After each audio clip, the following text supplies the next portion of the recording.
형제들이여, 내가 율법을 알고 있는 사람들에게 말합니다.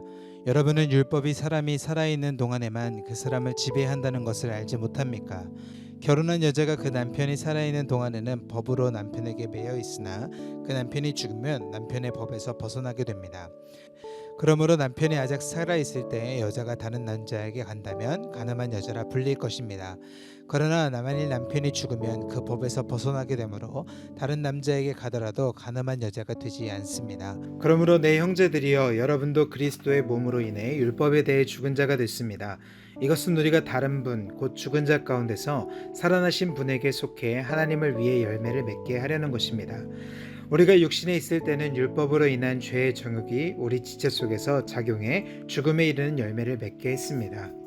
그러나 이제는 우리가 우리를 올가매던 것에 대해 죽었으므로 율법에서 벗어났습니다. 그러므로 우리는 성령의 새로운 것으로 섬기고 문자위의 해묵은 것으로 섬기지 않습니다. 그러면 우리가 무슨 말을 하겠습니까? 율법이 죄입니까? 결코 그럴 수 없습니다. 율법에 비춰보지 않았다면 나는 죄를 알지 못했을 것입니다. 율법이 탐내지 말라고 하지 않았다면 나는 탐심을 알지 못했을 것입니다. 그러나 죄가 계명으로 인해 기회를 타서 내 안에 각종 탐심을 일으켰습니다. 율법이 없으면 죄는 죽은 것입니다. 전에 율법이 없을 때는 내가 살아 있었지만 계명이 들어오자 죄는 살아나고 나는 죽었습니다. 생명에 이르게 할 그 계명이 나를 죽음에 이르게 하는 것이 됐습니다. 죄가 계명으로 인해 기회를 타서 나를 속이고 그 계명으로 나를 죽였습니다. 그러므로 율법도 거룩하고 계명도 거룩하고 의롭고 선합니다. 그러면 선한 것이 내게 죽음을 가져다 주었다는 말입니까? 결코 그럴 수 없습니다. 오히려 죄가 죄로 드러나도록 하기 위해 그 선한 것으로 내게 죽음을 가져왔습니다. 이는 계명으로 인해 죄가 더욱 죄가 되게 하려는 것입니다. 우리는 율법이 신령한 줄 압니다. 그러나 나는 죄 아래 팔려 육신에 속해 있습니다. 나는 내가 행하는 것을 이해할 수 없습니다. 이는 내가 원하는 것은 행하지 않고 오히려 증오하는 것을 행하기 때문입니다. 그러나 내가 원하지 않는 것을 행한다면 나는 율법이 선하다는 것을 시인하는 것입니다. 그러나 지금 그것을 행하는 사람은 내가 아니라 내 안에 거하는 죄입니다. 나는 내 안, 곧 내 육신 속에 선한 것이 거하지 않는 줄을 압니다. 원함은 내게 있으나 선을 행하는 것은 없습니다.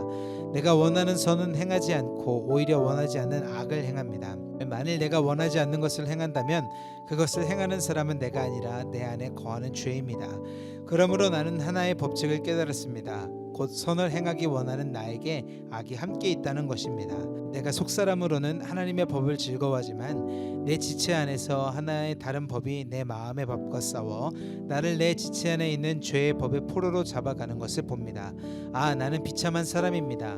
이 사망의 몸에서 누가 나를 구원해내겠습니까? 우리 주 예수 그리스도로 인해 하나님께 감사드립니다. 그러므로 나 자신은 마음으로는 하나님의 법을, 육신으로는 죄의 법을 섬기고 있습니다. 그러나 이제 그리스도 예수 안에 있는 사람들은 정죄를 받지 않습니다.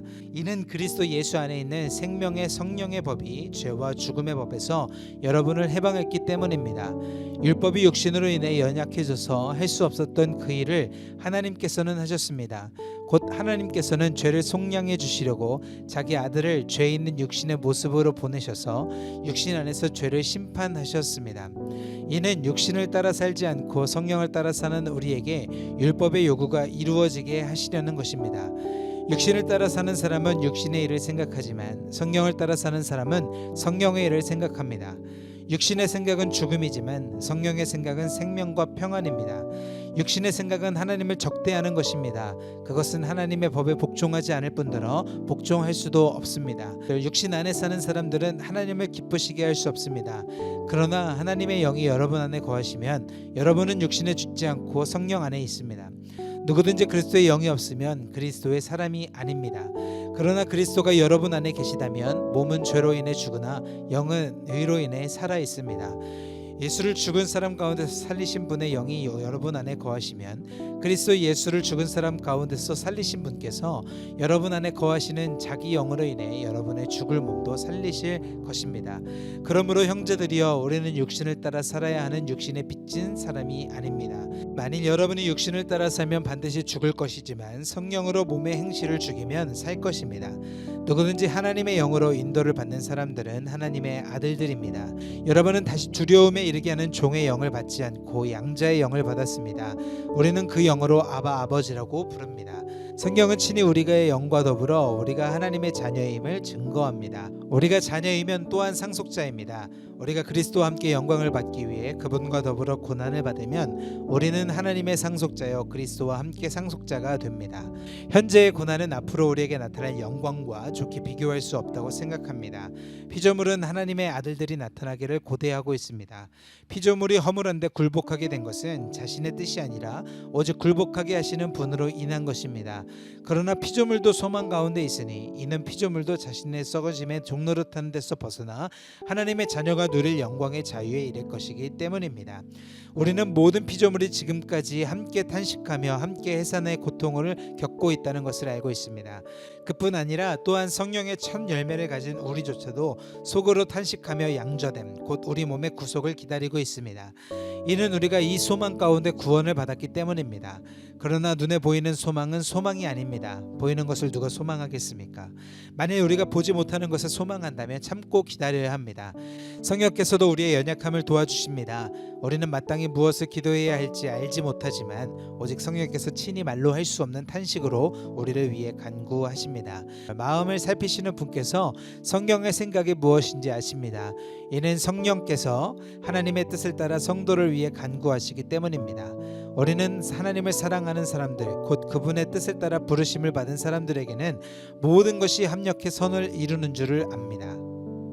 하나님께서 미리 아신 사람들을 자기 아들의 형상을 닮게 하시려고 또한 미리 정하셨습니다. 이는 그 아들이 많은 형제들 가운데 맏아들이 되게 하시기 위함입니다. 하나님께서 미리 정하신 그들을 또한 부르시고 부르신 그들을 또한 의롭다고 하시고 의롭다 하신 그들을 또한 영화롭게 하셨습니다.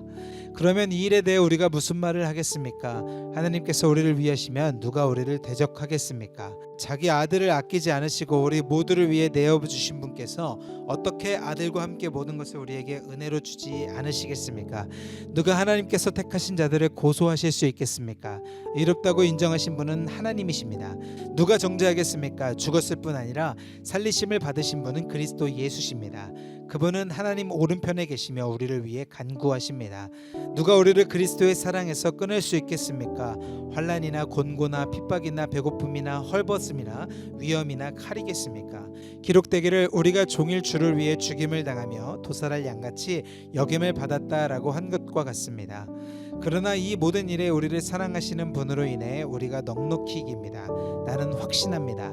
죽음이나 생명도 천사들이나 악마들도 현재일이나 장래일이나 어떤 능력도 높음이나 깊음이나 다른 어떤 피조물도 그리스도 예수 우리 주 안에 있는 하나님의 사랑에서 우리를 끊을 수 없습니다.